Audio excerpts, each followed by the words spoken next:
Mis hermanos, qué privilegio es estar una vez más en la casa del Señor y abrir su palabra para conocer más a Cristo Jesús, a nuestro Salvador. Hoy continuamos con nuestro estudio, con esta pregunta que nos ha dejado grandes aprendizajes de parte del Señor Jesucristo. ¿Cuál es la iglesia verdadera? Un tema muy dejado de lado en las iglesias, pero es una doctrina fundamental que se le dan muchas definiciones teóricas, pero no bíblicas. Y la Biblia nos habla mucho de la iglesia. Y aquí especialmente el Señor Jesucristo, en Mateo 16, nos habla de las características de la iglesia verdadera, de su iglesia. Y habíamos tocado algunos puntos, como el primer punto que vimos, la iglesia hace una confesión, Jesús es Señor. El segundo punto, habíamos visto, la iglesia se somete a la palabra de Dios. Vimos en el miércoles anterior, la iglesia vive separada del mundo. Y hoy vamos a ver que la iglesia se enfrenta a una batalla espiritual. Y vamos a ver, a la luz de las Escrituras, cuál es esa batalla espiritual a la cual la iglesia está expuesta y está en todo momento enfrentando esa batalla. ¿Cuál es la iglesia verdadera? Estamos en la parte número 4. Para esto vamos al Evangelio de Mateo.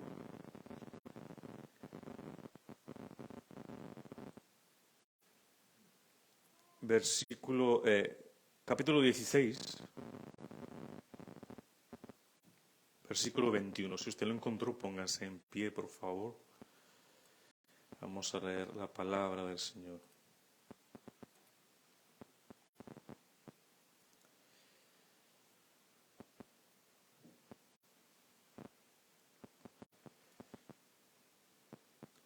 Dice así la palabra del Señor. Desde entonces comenzó Jesús a declarar a sus discípulos que le era necesario ir a Jerusalén y padecer mucho de los ancianos, de los principales sacerdotes y de los escribas, y ser muerto y resucitar al tercer día. Entonces Pedro, tomándolo aparte, comenzó a reconvenirle, diciendo: Señor, ten compasión de ti, en ninguna manera esto te acontezca. Pero él, volviéndose, dijo a Pedro: Quítate de delante de mí, Satanás, me eres tropiezo, porque no pones la mirada en las cosas de Dios, sino en las cosas de los hombres. Amén. Vamos a nuestro Dios, a nuestro Padre en oración.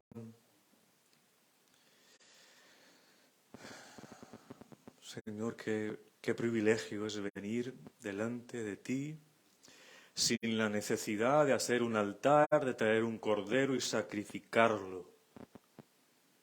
Lo podemos hacer directamente hacia ti porque tu Hijo Jesucristo pagó por medio de su sacrificio, el único sacrificio verdadero y final. Podemos acercarnos a ti, Padre. Te damos gracias, Señor, por ese privilegio. Te alabamos, Señor, por tu palabra.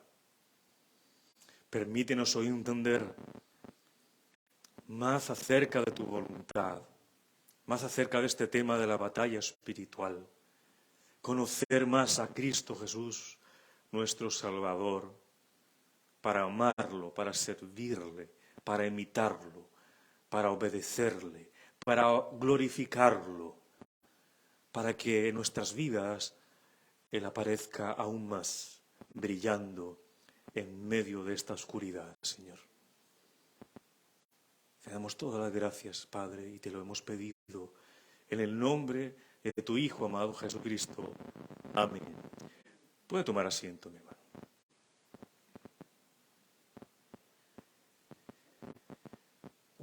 El Señor Jesucristo está con sus discípulos.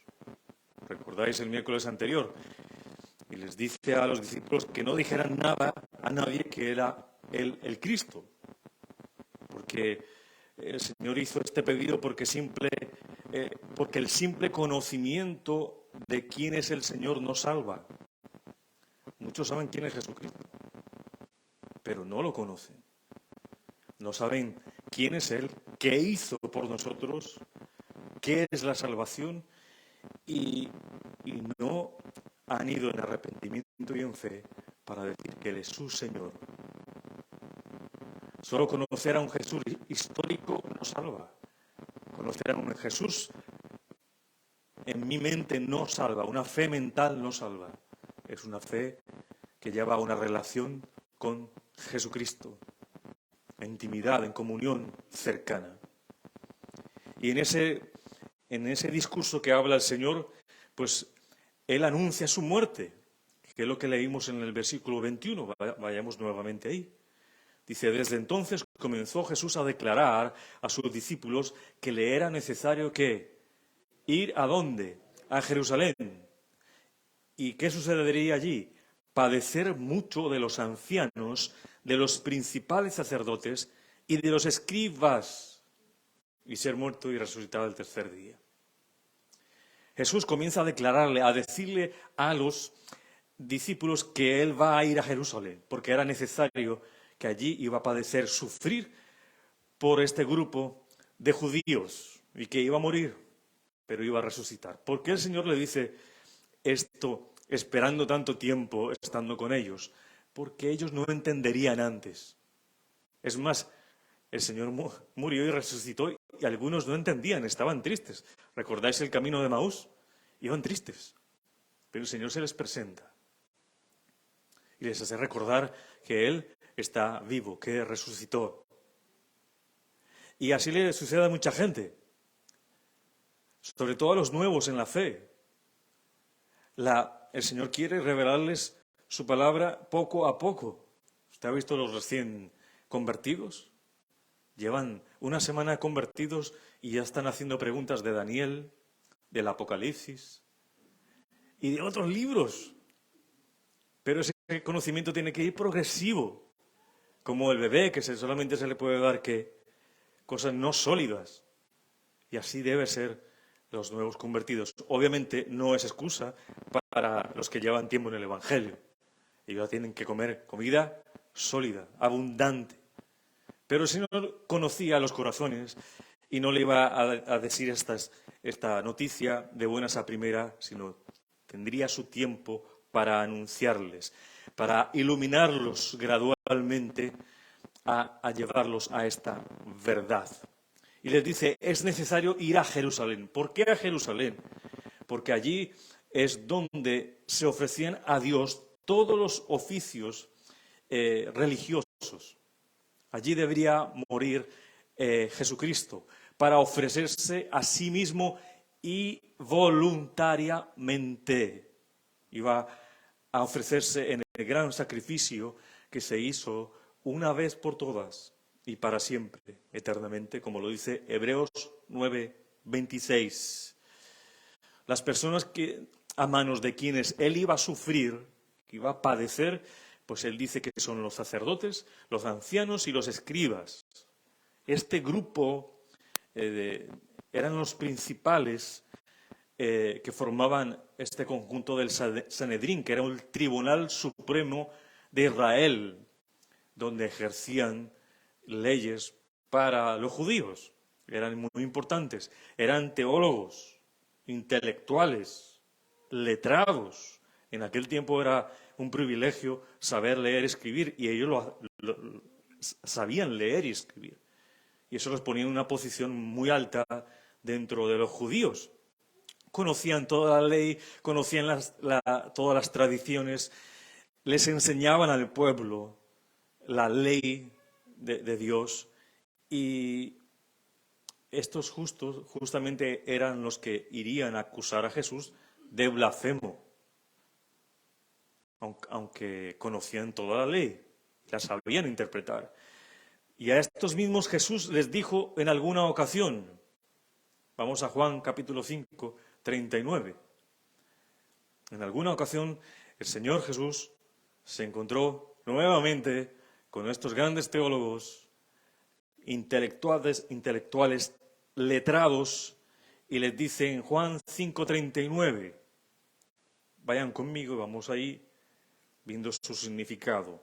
Juan capítulo 5:39 dice, escudriñad las Escrituras. Les está diciendo a los fariseos, ustedes examinan las Escrituras, las estudian cuidadosamente, porque a vosotros os parece que en ellas tenéis la vida eterna. Y ellas son las que dan testimonio de mí. Está diciendo el Señor, sí, ahí van a encontrar la vida eterna, pero ellas hablan de mí. Y ustedes no se han dado cuenta, les estaba diciendo a los fariseos. 40, y no queréis venir a mí para que tengáis vida. 41, gloria de los hombres no recibo, o sea, no le interesaba que ellos le alabaran. 42, mas yo os conozco que no tenéis amor de Dios en vosotros. Dios conocía los corazones de los hombres, Jesús. Y Él dice que ellos no aman realmente a Dios. 43, yo he venido en nombre de mi Padre y no me recibís. Si otro viniere en su propio nombre, a ese recibiréis. 44, ¿cómo podéis vosotros creer? Pues recibís gloria los unos de los otros y no buscáis la gloria que viene del Dios único. ¿Qué quiso decir el Señor ahí? A ustedes les gusta alabarse unos a otros. Usted es el mejor, qué maestro, mira cómo explica la ley, cuánto sabe. Pero no querían creer en Dios, en que Él era enviado por el Padre. Versículo 45. No penséis que yo voy a acusaros delante del Padre. Hay quien os acusa. ¿Quién es ese? Moisés. Vamos a ver cómo los acusa.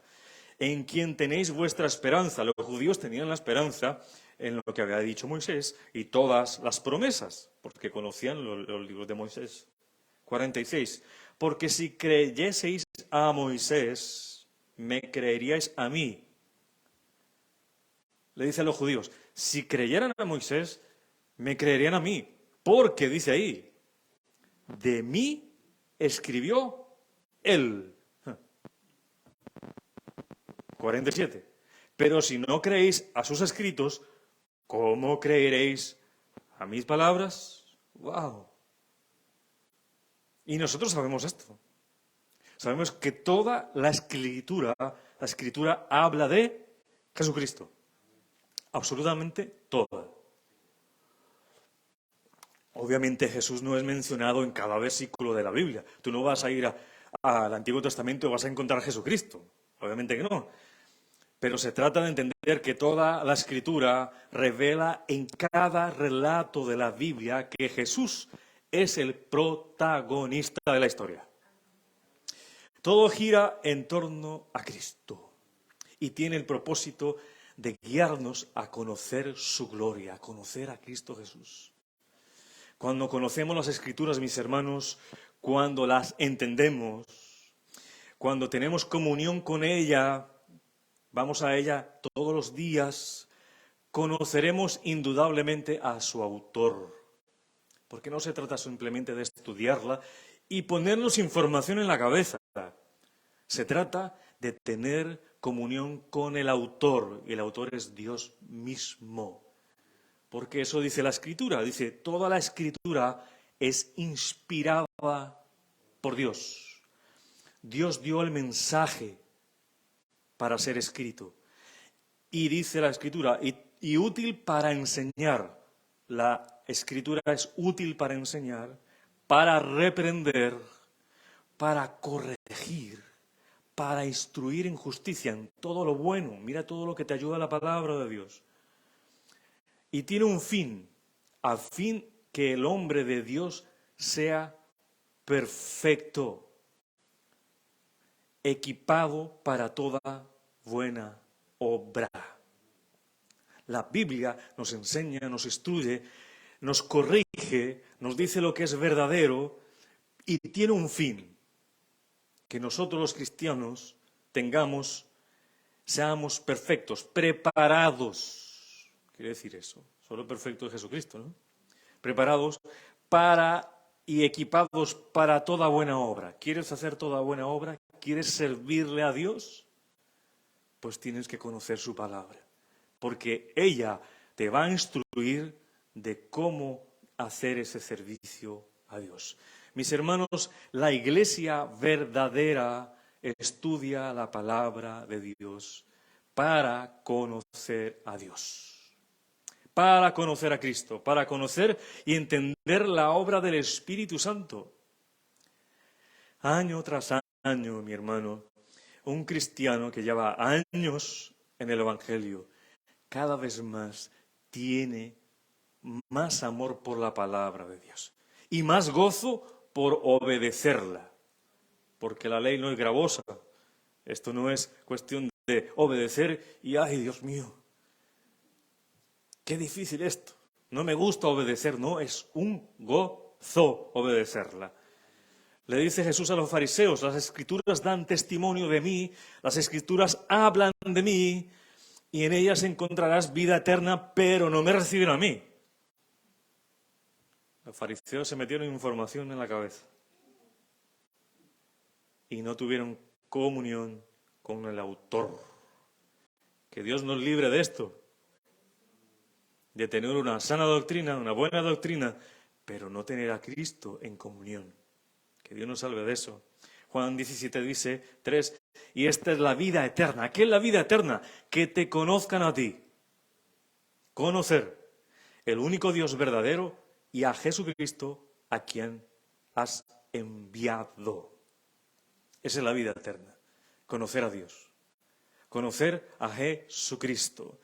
La vida eterna se encuentra en un conocimiento experiencial. Tienes que experimentar la comunión con Cristo. La vida eterna es conocer a Dios y conocer a Jesucristo como nuestro Salvador. Conocerlo significa no solamente crecer en conocimiento de Jesucristo, que lo tenemos que hacer, leer la palabra de Dios, pero también crecer en gracia. Tenemos que crecer en gracia. Se tiene que notar lo que conocemos de Cristo. Se tiene que evidenciar lo que conocemos de Cristo. La gente tiene que ver los frutos. Sin necesidad de que tú hables, la gente dice, mira, esta es cristiana, este es cristiano, por la forma de actuar.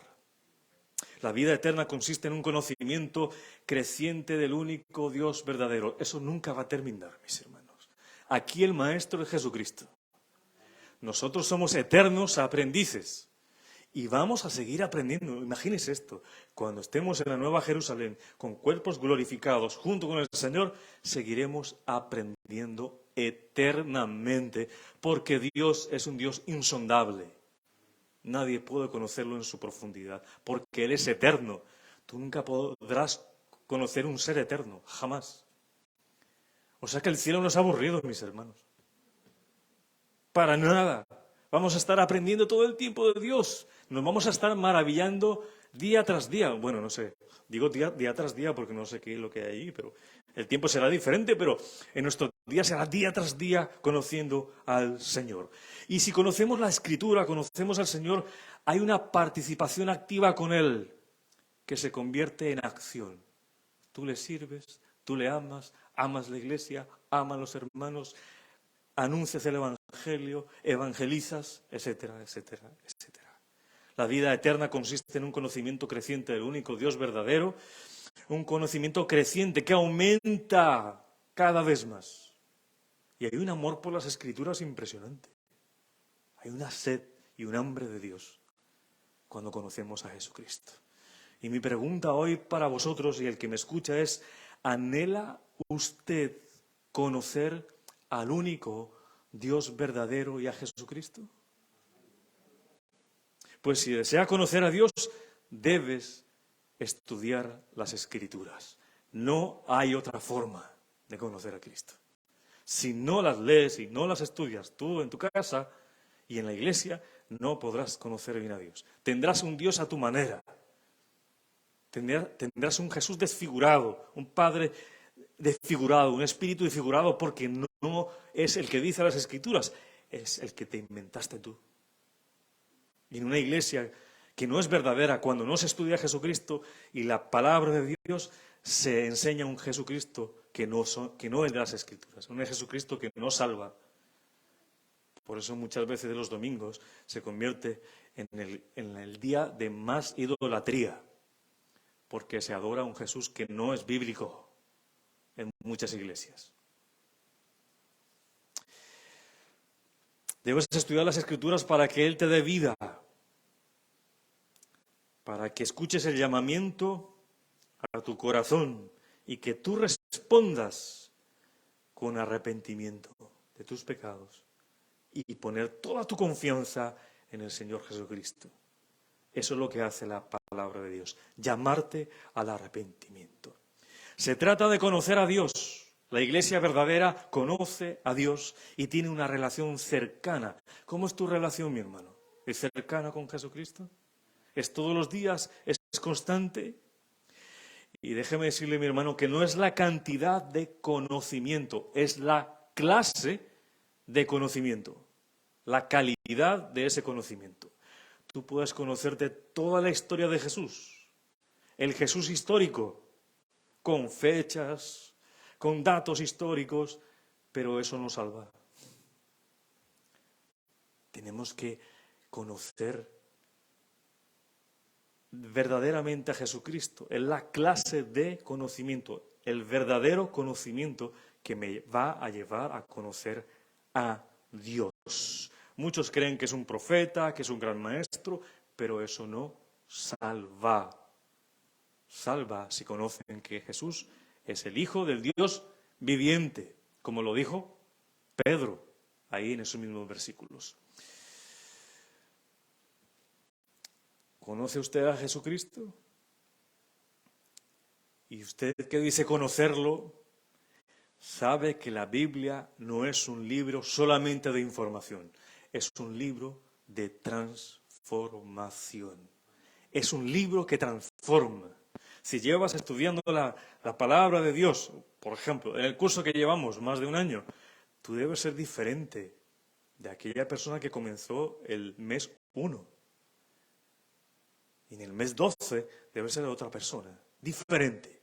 Tienes que ver que has cambiado porque ese libro transforma las vidas. Pues vamos al versículo 21. Vamos a ver si lo tengo aquí. Aquí lo tengo, sí.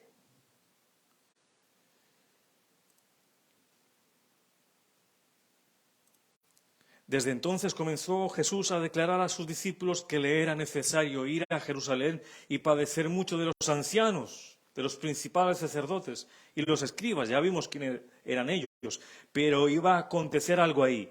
Iba a ser muerto y iba a resucitar el tercer día. Era necesario que él fuera a Jerusalén a morir. ¿Por qué? Por dos hechos específicos. Primero, por el pecado del hombre. Jesucristo tenía que morir. Y segundo, él tenía que morir para mostrar el amor del Padre por su creación. Por el pecado del hombre, porque la Biblia dice muy claramente, el alma que pecare, ésta morirá. Y el pago del pecado es la muerte. La persona que solamente se queda ahí no tendrá vida, tendrá muerte eterna. Pero también la muerte de Jesucristo fue el más grande ejemplo de lo que sería el devastador, la devastadora consecuencia del pecado. La muerte de Jesucristo nos muestra qué tan serio es el pecado y qué tan destructor y devastador es el pecado, que el mismo Hijo de Dios tuvo que hacerse uno como nosotros para morir en cambio de nosotros. Mira lo grave que es el pecado. No consientas el pecado en tu vida, de ninguna forma. Hay que sacarlo. Mira lo que sucedió por el pecado. Pero también fue la expresión suprema del amor de Dios hacia el hombre. Pero no se queda simplemente en muerte. Dios predice, como un verdadero profeta que es, como Dios mismo que conoce las cosas, que Él va a resucitar el tercer día. Dice que va a morir. Dice que en Jerusalén. Dice que va a resucitar no al primero ni segundo. Le pone días, 3 días. Qué verdadero profeta es ese, ¿eh? Y se cumplió. Y la verdadera iglesia, la iglesia que el Señor está describiendo, cree que Jesús murió y resucitó al tercer día. La iglesia verdadera cree que Jesús murió y resucitó al tercer día. La iglesia verdadera cree en la obra expiatoria del Señor Jesucristo. Cree que Dios es un Dios santo, que no tolera el pecado y que ningún pecado puede ser pasado por alto por Él. Él tiene que castigar el pecado y al pecador.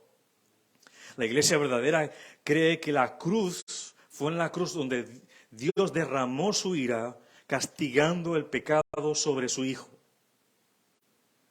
Y en esa misma cruz fue satisfecha completamente y para siempre el pecado, castigando a su Hijo Jesús en lugar del pecador, en lugar vuestro.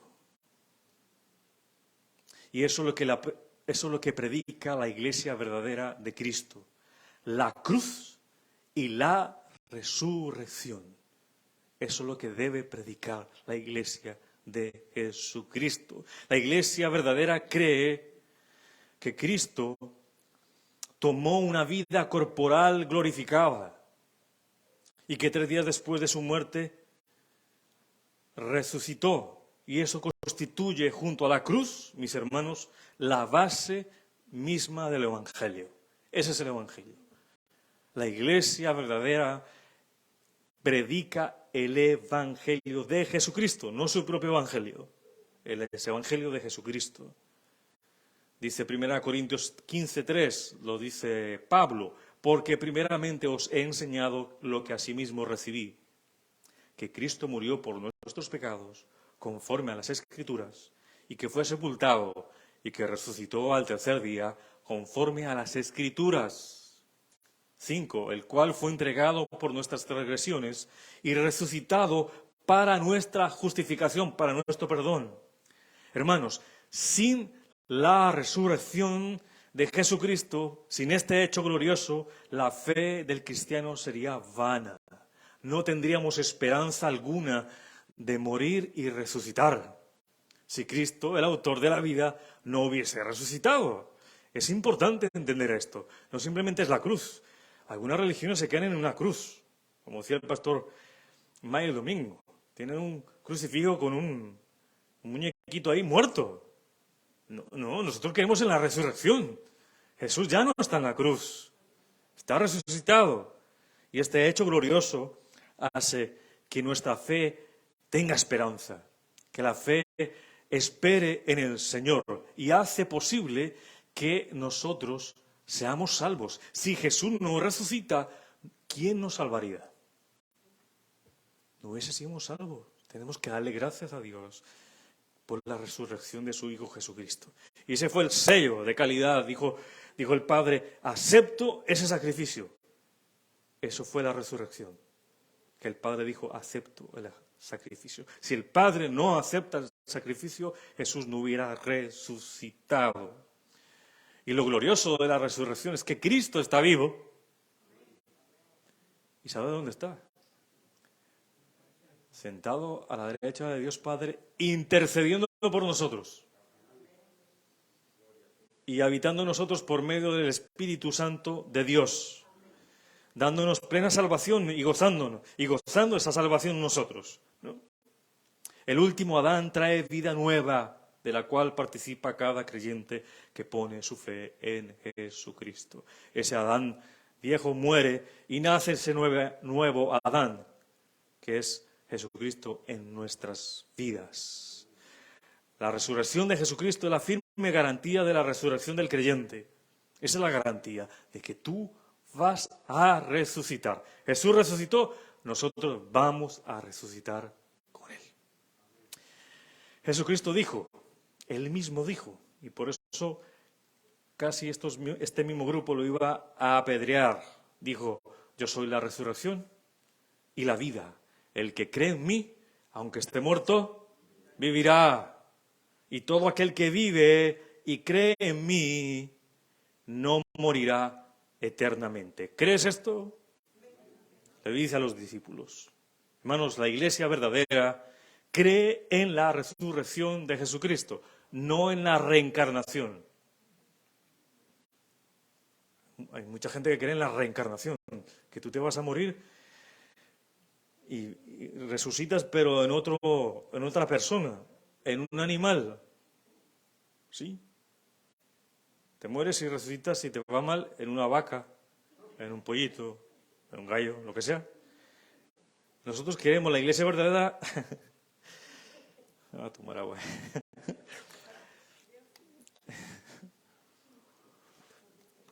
La iglesia verdadera cree en la resurrección de Jesucristo. Que nosotros vamos a tener un cuerpo, este mismo cuerpo, pero glorificado, sin sangre. Que vamos a tener una misma identidad. Un mismo nombre, mis hermanos, no es otra persona. Mucha gente piensa, la iglesia que no es verdadera, las sectas dicen que Jesús no es el Hijo de Dios, sino que es la primera creación de Dios. Y esa herejía no salva.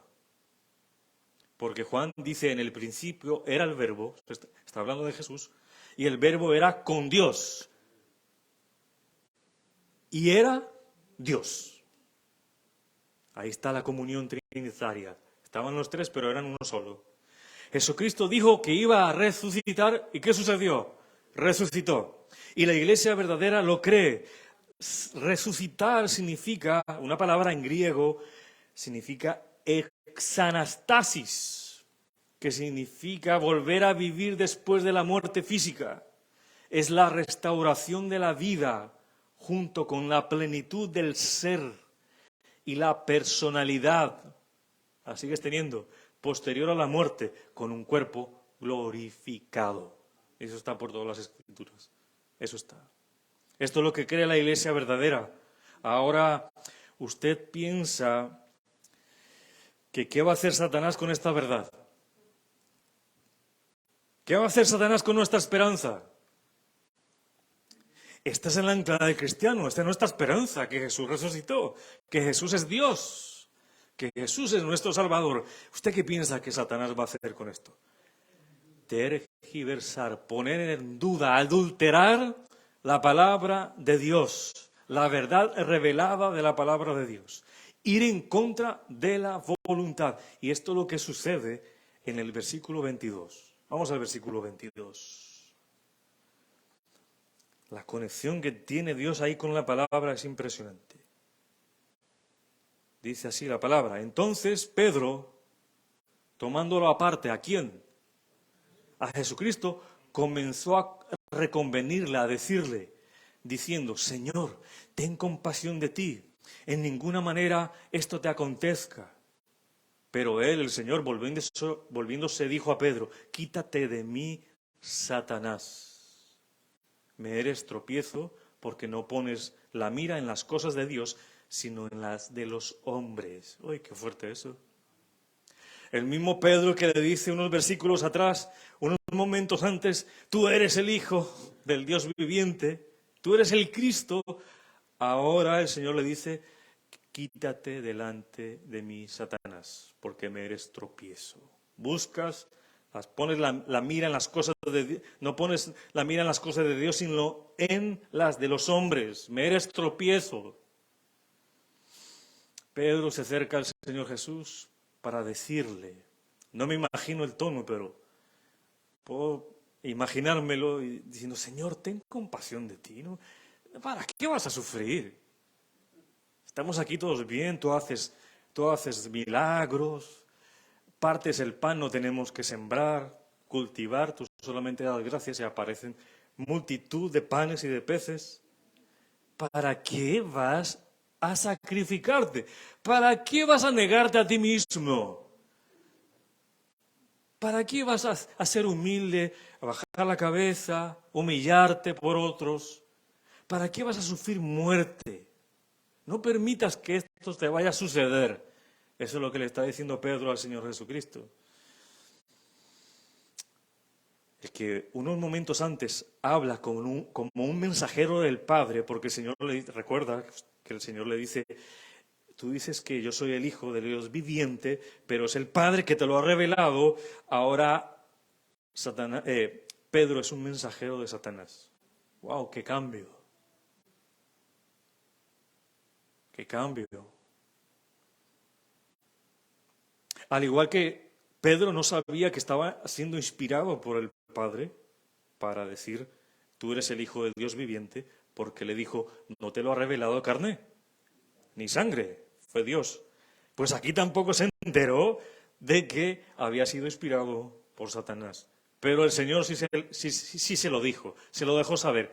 Apártate de mí, Satanás. Jesús está ante esta declaración de Pedro, ¿no? Que tenga compasión, que no te suceda de esta manera. Jesús sabía que detrás de las palabras de Pedro había un propósito satánico. Esto es importante. Hay un propósito satánico en desanimar a Jesucristo,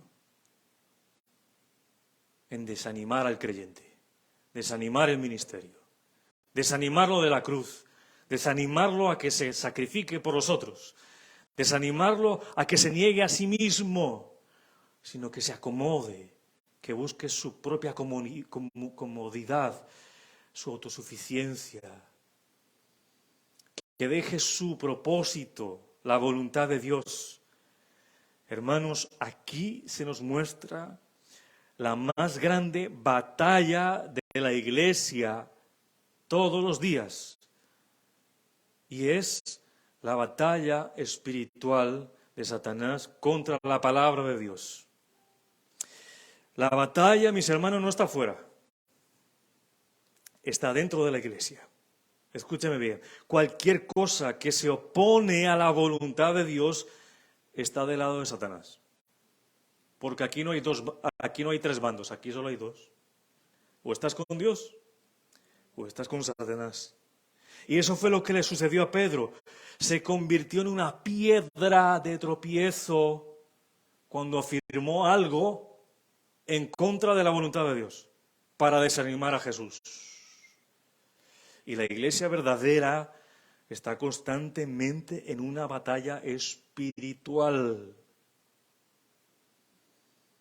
La segunda carta a los Corintios nos habla, Pedro, que nuestra batalla no militamos con armas carnales. Dice así, pues aunque andamos en la carne, estamos en este cuerpo, no militamos según la carne. O sea, no batallamos según como lo hace el mundo. Porque las armas de nuestra milicia, las armas con que luchamos nosotros, no son carnales, no son del mundo, sino poderosas en Dios para la destrucción de fortalezas. Estas son poderosas porque tienen el poder divino, es la palabra de Dios para derribar fortalezas. Derribando argumentos y toda altivez. Vamos al versículo, que los veo como... Vamos al versículo para que usted lo pueda ver. Segunda carta a los Corintios, capítulo 10, versículo 3 al 5. Esto es clave que lo entendáis, porque aquí nos dice el Señor qué es la batalla espiritual según la palabra de Dios.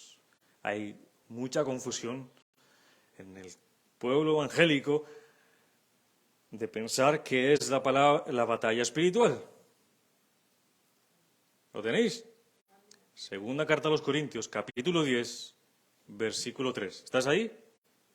Vamos de nuevo. Pues aunque andamos en la carne, no militamos según la carne. Porque las armas de nuestra milicia no son carnales. O sea, las armas con que luchamos no son del mundo. Son poderosas en Dios para la destrucción ¿de qué? De fortalezas. Hay ese poder divino de la palabra para derribar fortalezas. Vamos a ver qué son esas fortalezas. Versículo 5. Derribando argumentos. Ideología significa eso, acusaciones, teorías, filosofías del mundo.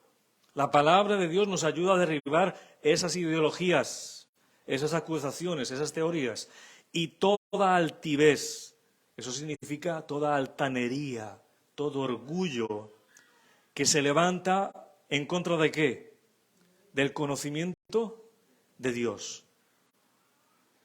Se levanta en contra del conocimiento de Dios para impedir que conozcan ¿a quién? Pues a Dios mismo. Esas ideologías se levantan, junto con ese orgullo, junto con esa altivez, para que la gente no conozca a Dios. Continuamos, y llevando cautivo todo pensamiento a la obediencia de Cristo. Nos dice Pablo que todo pensamiento humano lo debemos someter a Cristo, a la palabra de Dios.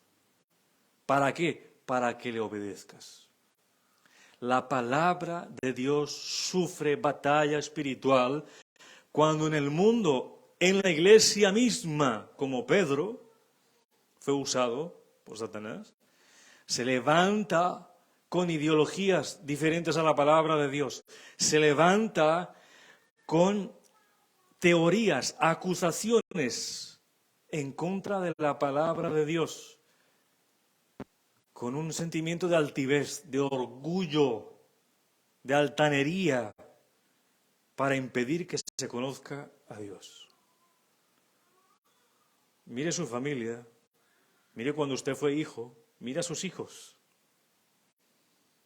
Cuando encuentran eso en su cabeza, en la palabra de su amado, de la familia, de su hermano de sangre, que va con altivez, que tiene pensamientos diferentes a la palabra de Dios, usted se está enfrentando a una batalla espiritual. De lo que piensa esa persona y de lo que dice la palabra de Dios. Usted mismo enfrenta una batalla espiritual. Cuando usted tiene una forma de ser, de actuar y de pensar contraria a la palabra de Dios. Y usted tiene que ajustarse, someter sus pensamientos, que están equivocados, se somete a la voluntad de la palabra y la obedece. Eso es someter sus pensamientos a Cristo. Y eso es lo que debe hacer el cristiano toda su vida. Someter mis pensamientos, mis acciones a Dios. Cuando Pablo pelea esta batalla, dice que las armas no son carnales. ¿Qué son esas armas carnales? Nosotros no peleamos con esas armas carnales. Las armas carnales que usa el mundo son las formas engañosas y manipuladoras que sus oponentes utilizaban. El arma que tiene el mundo es manipular, engañar. Pero el cristiano no engaña ni manipula. Esas no son nuestras armas carnales. Nuestras armas son espirituales. Y la autoridad para pelear está en la palabra de Dios, el conocimiento que tenemos en la Biblia. ¿Me seguís? Pero las armas que usa Pablo son espirituales. La palabra de Dios, aptas para la guerra espiritual. Y Pablo nos habla más acerca de esas armas espirituales. Tú ya conoces Efesios 6, la armadura de Dios. Ahí nos da Pablo las armas espirituales para luchar con esas ideologías, con ese conocimiento, con esa altivez que se levanta, con esas armas carnales, el engaño, la manipulación de las personas que van en contra de nosotros para que no conozcamos a Dios o para que otros no conozcan a Dios o para que nosotros no sigamos a Cristo. Y nos desanimen, como Pedro quiso desanimar al Señor Jesucristo. ¿Se acuerda el cinto de la verdad? Pues esa es la verdad. Es un arma espiritual para luchar contra la manipulación, contra el engaño, contra esas armas carnales del mundo. Nos habla, segundo, de la coraza de justicia, ¿recordáis? La justicia, vivir rectamente para luchar contra la autosuficiencia y el egocentrismo. La autosuficiencia que aparece aquí es cuando decimos que tenemos todo lo que necesitamos, pero Jesús no es la cabeza de la lista. Yo tengo todo. ¿Y Jesús? Se me olvidó. Yo tengo todo, nada me falta. ¿Y la comunión con Cristo? Pues esa justicia, ese modo de caminar rectamente, dependiendo de Dios, va en contra de esa autosuficiencia. Estamos viendo las armas de Pablo, de la palabra de Dios, nuestras armas, para cómo luchar con las armas carnales. El calzado del Evangelio, nos está hablando del Evangelio de Jesucristo, para luchar contra las palabras suaves que usa el mundo, las palabras lisonjeras, agradables, que engañan los corazones de los ingenuos. ¿Qué hay que hacer para contrarrestar eso? Predicar el Evangelio. A mucha gente le gustan las palabras suaves, que engañan y da comezón en los oídos. Son agradables, pero eso se acaba cuando se predica el Evangelio. Esa es el arma espiritual de la Iglesia. El arma espiritual de la Iglesia, cuarta, es el escudo de la fe. La fe, mis hermanos, para luchar contra la percepción de mucha gente que tiene de poder. Es que yo soy poderoso y todo lo puedo. Yo creo mucho en mí. Aquí se trata de creer en Jesucristo. ¿Y cómo se lucha contra esa autopercepción, ante esa autosuficiencia? Con la fe en Jesucristo. El yelmo de la salvación para luchar contra el enseñorearse sobre la autoridad. Sabemos que no podemos salvarnos a nosotros mismos. Y si nos salvó Jesucristo, tenemos un dueño y Él gobierna sobre nosotros. Somos sus hijos, pero también somos sus siervos y tenemos que obedecerle. Y el arma espiritual que usa aquí Pablo es la salvación. Y la última y la más conocida, la espada del Espíritu, que es la palabra de Dios. Es ella la que lucha contra el sistema mundano, las ideologías del mundo, las filosofías humanas, que solo se centran en el hombre, no en Dios. Es esa palabra que nosotros debemos usar.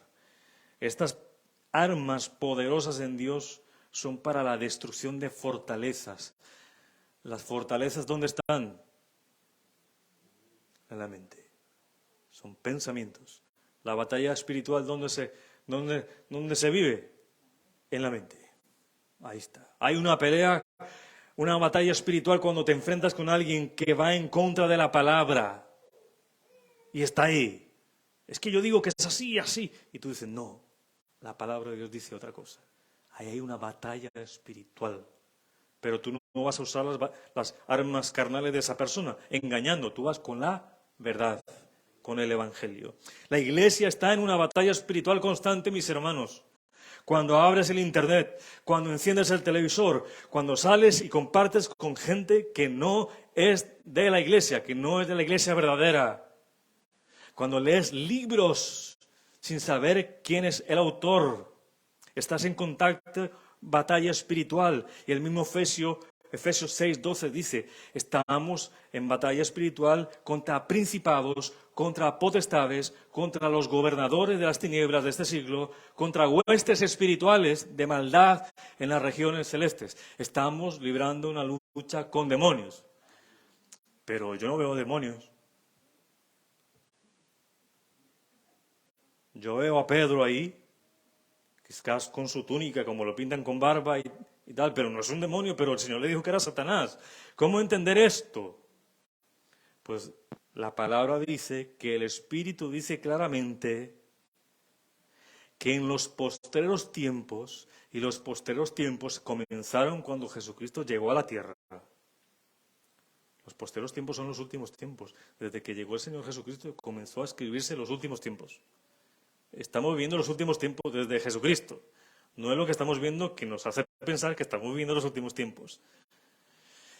Pero el Espíritu Santo dice claramente que en los posteros tiempos algunos apostatarán de la fe, se apartarán de la fe, escuchando a espíritus engañadores y a doctrinas de demonios. Más claro que el agua. Nos estamos enfrentando, la gente se está enfrentando escuchando espíritus engañadores y doctrinas de demonios. Esto no es figurativo, son demonios. ¿Qué son las doctrinas de los demonios? Las doctrinas de los demonios son cosas que los demonios enseñan. ¿Cómo se difunden las doctrinas de los demonios? Se difunden a través de maestros humanos, falsos maestros. Y la palabra también, bueno, la anterior que leí era 1 Timoteo 4:1. Y la respuesta a esto está en 1 Timoteo 4:2. Busquémosla.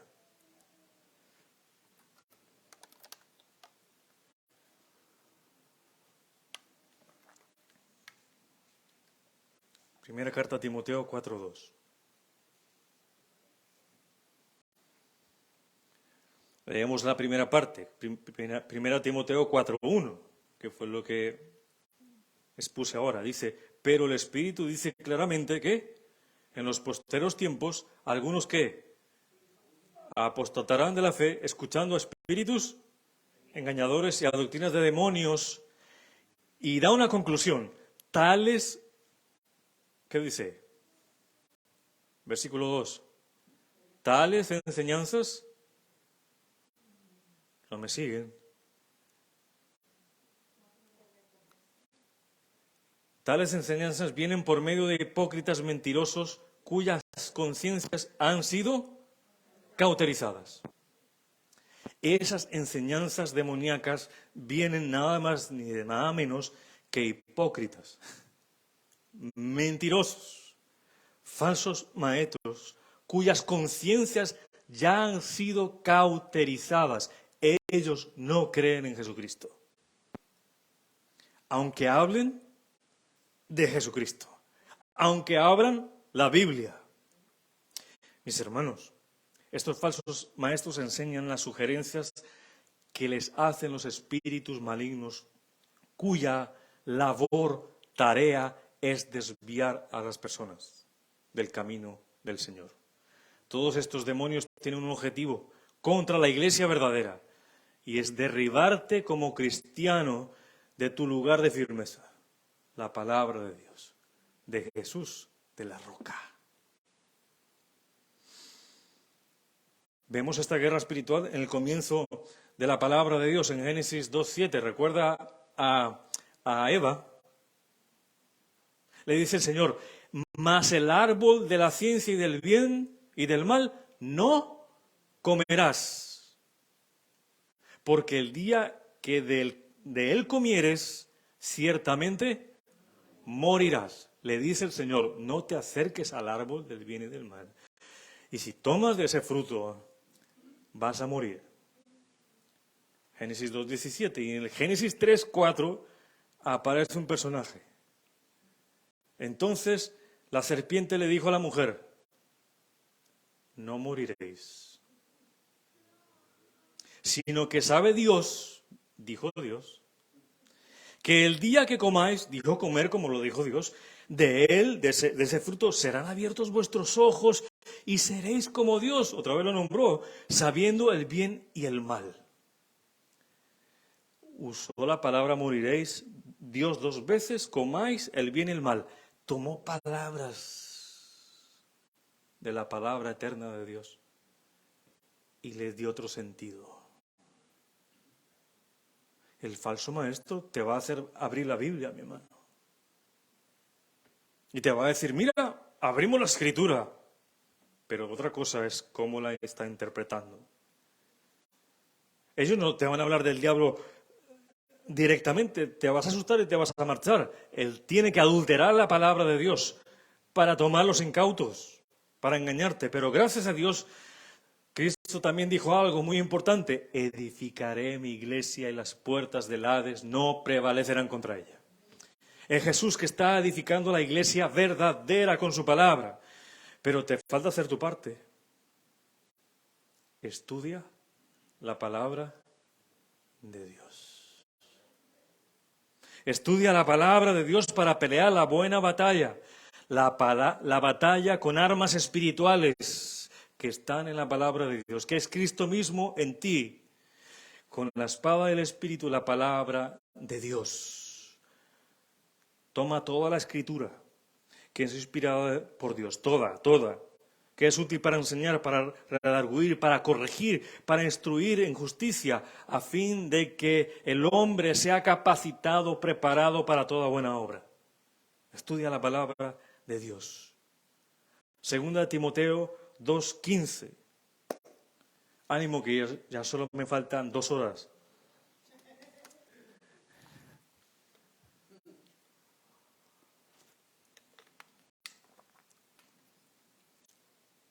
Segunda Timoteo 2:15, ¿lo tenéis? Esto es importante. Mira, hay que hacer nuestra parte. Jesucristo ya murió, nos dio vida eterna, nos dio su palabra. ¿Qué vamos a hacer nosotros? Tenemos una responsabilidad. Dice, procura con diligencia. Eso significa esfuérzate.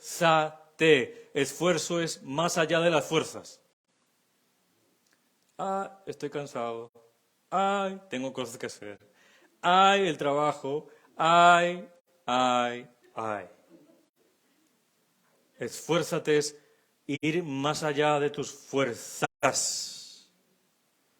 Procura con diligencia, esforzándote, presentarte ante Dios aprobado. ¿Tienes temor de presentarte aprobado por Dios? Que Dios te diga, ¿tú estás caminando según mis preceptos? Eso es tener temor a Dios.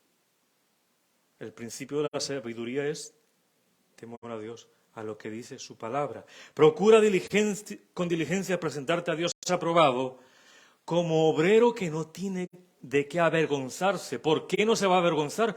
Porque maneja con precisión la palabra de verdad. ¿Manejas con precisión la palabra de verdad? ¿Sabes dónde están los versículos? ¿Sabes dónde están las